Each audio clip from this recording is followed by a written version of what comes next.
Carl Jung once documented a psychological shift so subtle yet so destabilizing that he believed most people would never recognize it while it was happening. He observed individuals, often empaths, who appeared gentle, accommodating, even broken, until something inside them quietly reorganized, not into rage, not into bitterness, but into clarity. People like to say healing makes you softer, more forgiving, more at peace. And yes, sometimes it does.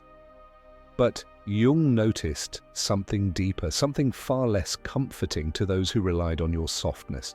When an empath truly heals, they don't become nicer, they become harder to move. And that is what unsettles people. Because the empath you used to be was not naive, you were surviving. You learned to read emotional weather because chaos lived close to you. You learned to feel what others denied. And while the world told you that sensitivity was a weakness, Jung saw it as a highly differentiated form of perception, one that had simply never been allowed to integrate its shadow. What happens when it does? When the anger you buried, the boundaries you were taught to fear, and the intuition you kept doubting finally return to consciousness, you don't lose your heart. You gain structure, and structure changes everything. In this video, I want to show you what Jung discovered about the healed empath. Not the version people romanticize, but the one that emerges when the spell finally ends. If you're an empath, you probably weren't too sensitive. You were just raised in rooms where sensitivity was a survival skill. You walk into a room and you already know, not with thoughts, your body knows.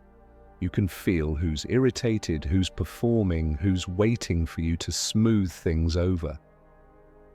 You notice the tiny shifts other people miss. The pause before someone answers. The forced smile that doesn't reach the eyes.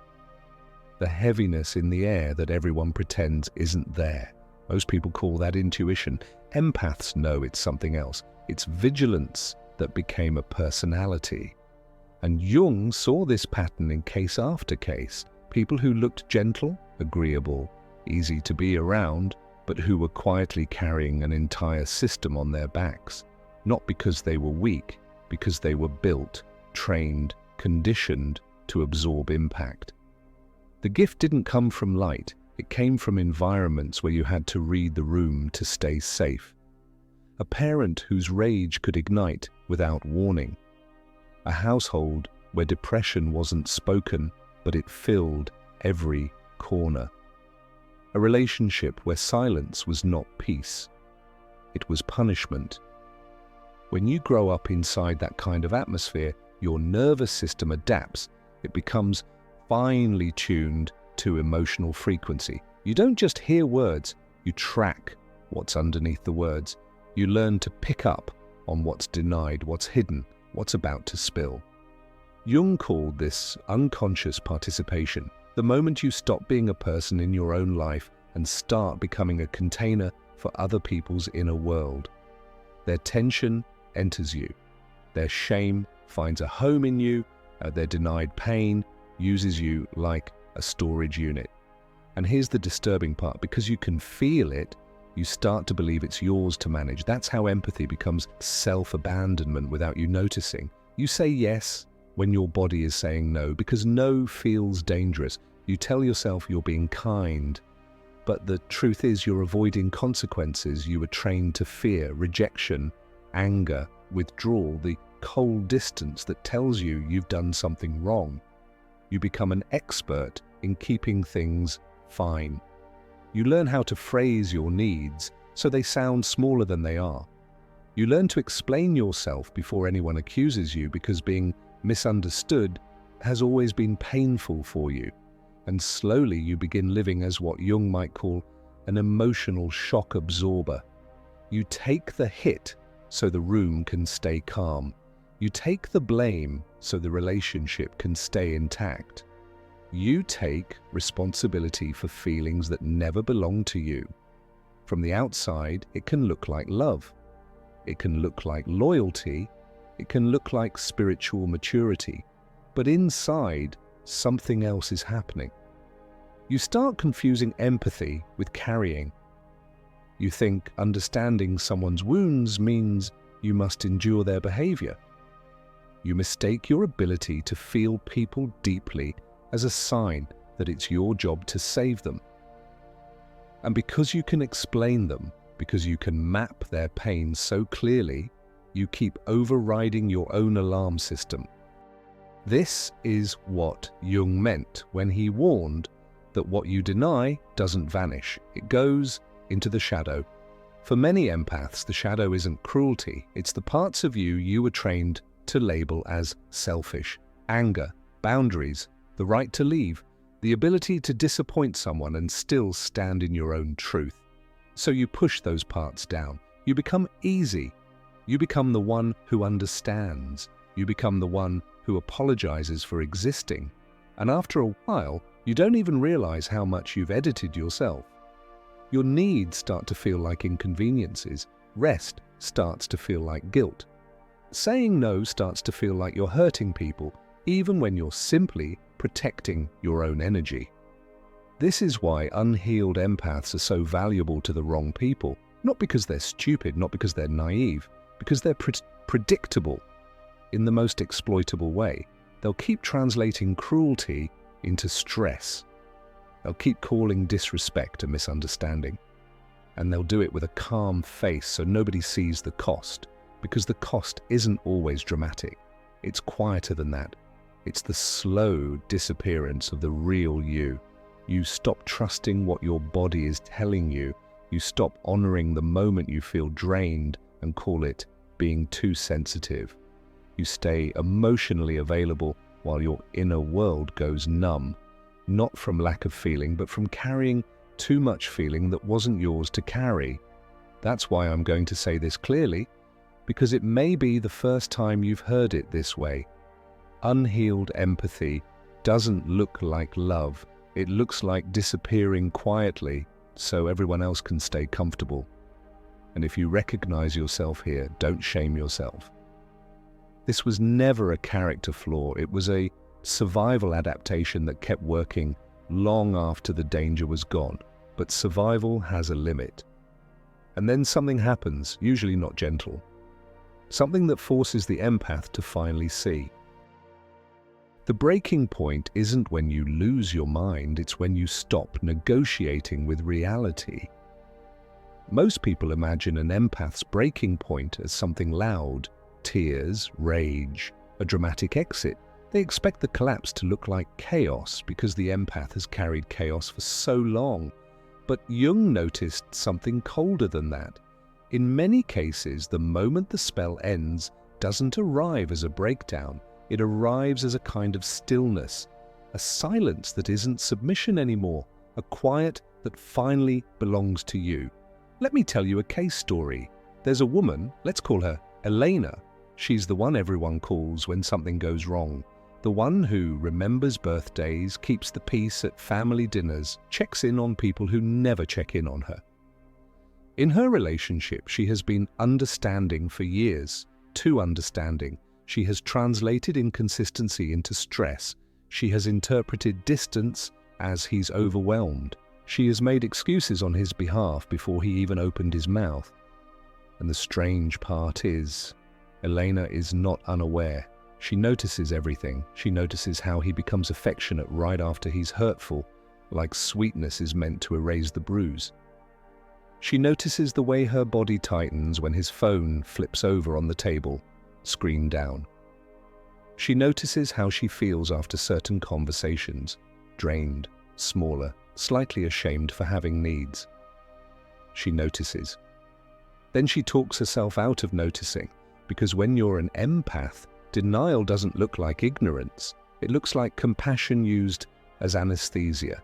It looks like telling yourself, it's not that bad, when your body is saying, this is not safe. It looks like choosing the story that keeps the relationship intact, because facing the truth would mean facing loss. So Elena keeps going. She keeps being kind. She keeps offering understanding where what's needed is accountability. She keeps the connection alive by erasing her own discomfort until the day the truth stops being subtle. It's not always cheating, but sometimes it is.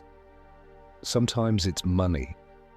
Sometimes it's a conversation she overhears. Sometimes it's the moment she realizes he speaks about her with contempt when she isn't in the room. Sometimes it's one sentence, one careless line that reveals how he actually sees her. And when Elena discovers it, the shock isn't the betrayal itself. The real shock is this: she has known for a long time, not consciously, not in a way she could prove, but her nervous system knew, her intuition whispered, her body recorded every inconsistency. She simply kept overriding it because she thought that was what love was. This is what Jung would call the moment the shadow returns. For years, Elena has pushed certain parts of herself into the dark so she can remain good. The part that gets angry, the part that refuses, the part that says, enough. Those parts didn't disappear. They waited. And when the betrayal becomes undeniable, they come back, not as evil, not as cruelty, but as a boundary finally finding its voice. This is where a lot of people misunderstand anger. They think anger is a flaw. They think anger is immaturity. They think anger means you've failed to forgive. But Jung saw anger differently when it appears at the right moment. He saw it as psychic energy returning to the self, a signal that something crossed a line and the soul is done pretending it didn't. Anger, in this form, isn't about destroying someone, it's about returning to yourself. And this is where the empath's inner voice changes. Before the break, the empath's main question is usually, how do I understand them better? What happened to them? What wound made them act like this? Even when the empath is in pain, their gaze stays turned outward. After the break, the question turns inward. Not in selfishness, in sanity. Why am I calling this love? Why does my compassion only flow in one direction? What part of me thinks I deserve to be treated like this? That shift is the beginning of healing, and it can feel brutal because it's honest. This is also the moment cold clarity shows up. Cold clarity isn't hatred, it isn't revenge, it's the end of explaining away. It's the end of needing the other person to become better in order for you to be okay. You simply see. And what you see is often simple. The relationship has been built on your willingness to carry what the other person refuses to face. Your softness has been used as a shelter for their immaturity. Your empathy has been used as a loophole. When that becomes clear, something in you stops reaching for the old script. That's why certain people react so strongly when an empath wakes up. They don't react because you became cruel. They react because you became unavailable to the illusion. They relied on your tendency to question yourself. They relied on your habit of giving them one more chance. Cold clarity removes all of that without a fight. You might not even argue. You might not raise your voice, but your energy changes. Your eyes change. You're no longer persuadable. And for someone who benefited from your silence, your honesty can feel like punishment. So let me say this clearly because it matters. The empath doesn't become heartless here. They become honest. And honesty can feel brutal to people who benefited from your silence. Now we get to the part people misunderstand. What you become after healing isn't a wall, it's an inner structure. After healing, you don't stop feeling, you stop leaking. That's the line people miss when they talk about empaths. They assume the only way to survive is to become less sensitive, to harden, to shut down. They picture healing as a closing of the heart. But what actually happens when it's real, when it's Jungian, when the shadow has been faced, is almost the opposite. The empath doesn't become numb, they become contained. And containment is what makes your sensitivity finally feel like a gift instead of a liability. Because before, your empathy had no edges. If someone needed attention, you offered yours, even when you were already running on empty. It wasn't generosity, it was leakage. Your energy poured out of you in a way that felt like love, but left you hollow. Integration changes that, quietly, permanently, not in the sense that you become dangerous, not in the sense that you walk around trying to expose people. The integrated empath isn't a weapon, they're a threshold. And the difference between an open door and a threshold is everything. An open door means anyone can enter, any mood, any demand, any crisis, any story. You don't even ask whether it's yours to carry. You let it in because saying no triggers guilt, and guilt feels like abandonment. A threshold is different. A threshold has a pause built into it, a moment of discernment, a question that comes before access. Not are they hurting, because everyone is hurting. The real question becomes, is this safe for me to hold? This is why healthy people often feel calmer around a healed empath. They're not walking into a space where they can dump and leave. They're walking into a presence that is real, grounded, able to care without collapsing.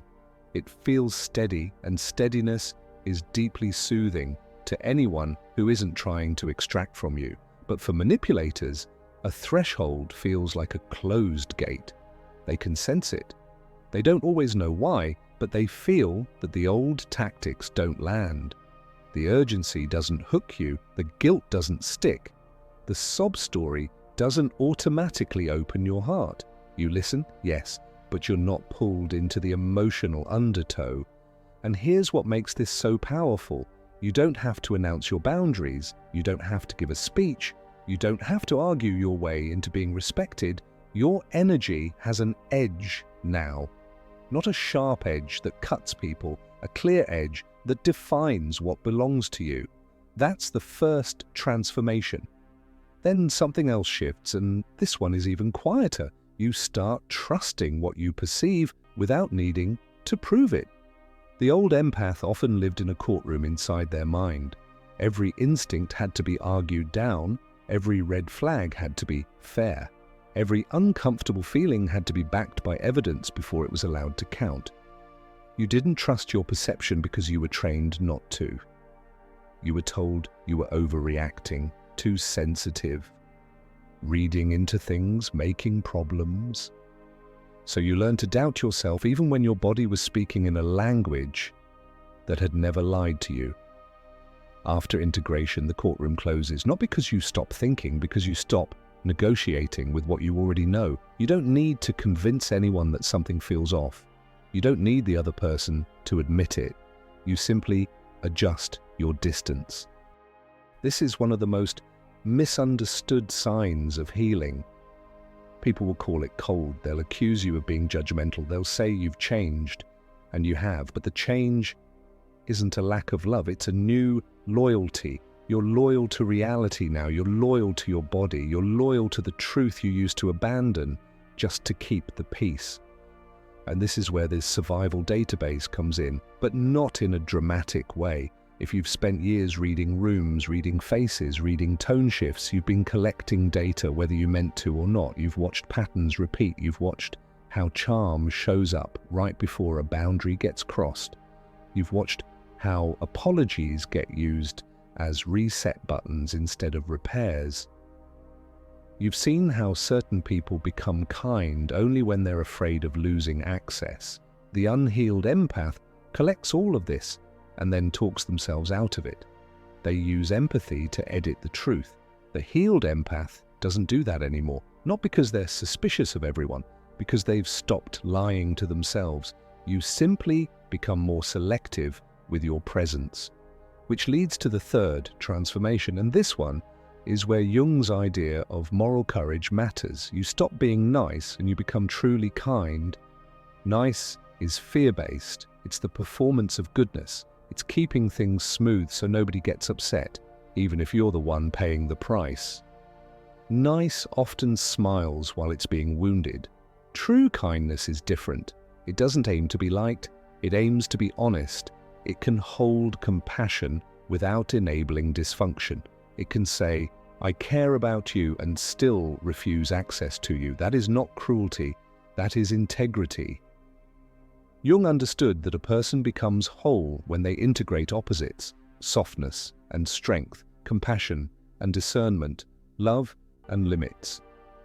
An integrated empath can feel deeply and still remain rooted. They don't confuse intensity with intimacy. They don't confuse guilt with responsibility. They don't confuse someone's suffering with your assignment. And there's one detail that often shocks people. The healed empath usually becomes calmer, not louder. Because when you no longer need to prove your perception, you stop fighting. When you no longer leak your energy, you stop chasing. When you no longer need approval, you stop performing. That calmness is exactly what makes certain people nervous, not because you're threatening them, because you're no longer movable. Manipulation is a strategy that depends on motion. It needs you to react, it needs you to over-explain, but steadiness interrupts the entire mechanism. You don't become someone who attacks. You become someone who can pause. You can sense someone's anger and still refuse to carry it. You can love someone and still walk away if the relationship costs you your dignity. This is what love with a backbone actually looks like. It's not dramatic. It's not punitive. It simply refuses to abandon the self again. A healed empath doesn't become softer in the way the world imagines. They become steadier. And steadiness is what makes manipulators nervous, because chaos no longer moves you the way it once did. You still feel deeply, you still care, but your compassion finally has a container. If you've felt this shift, if you recognize the moment you stopped over-explaining, stopped abandoning yourself, leave a comment that says, I stopped leaking. Let it mark the change. And if you're learning how to feel deeply without losing yourself, how to stay open without being drained, how to love without disappearing, you're in the right place.